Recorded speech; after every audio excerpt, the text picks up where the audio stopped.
মিরপুরে একজন বিক্ষোভকারী এবং আন্দোলনকারীকে গুলি করা হয়।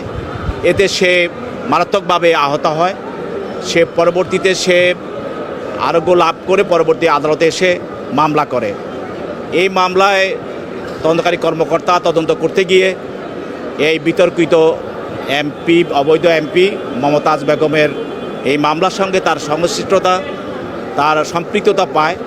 সেই জন্য তাকে আদালতে উপস্থাপন করে গ্রেপ্তার দেখার জন্য প্রার্থনা করেন। তার পক্ষে তার আইনজীবীরাও ছিলেন এবং তারা গ্রেপ্তারের বিরোধিতা করেন।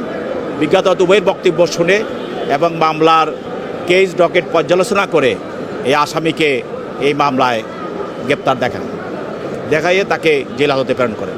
একটা বিষয় একটু পরিষ্কার করবেন। আমরা দেখলাম আপনি বললেন যে ফ্যাসিস্টের দোসর এবং বিতর্কিত শিল্পী। আদালত পাড়ায় দর্শনার্থী আছেন, আসামিরা আছেন, তারা দেখলাম মমতাজকে দেখে বারবার গিয়ে উঠতেছিলেন, বুকটা ফাইটটা যায়। আসলে বিষয়টা কি আপনার নজরে এসেছে কিনা?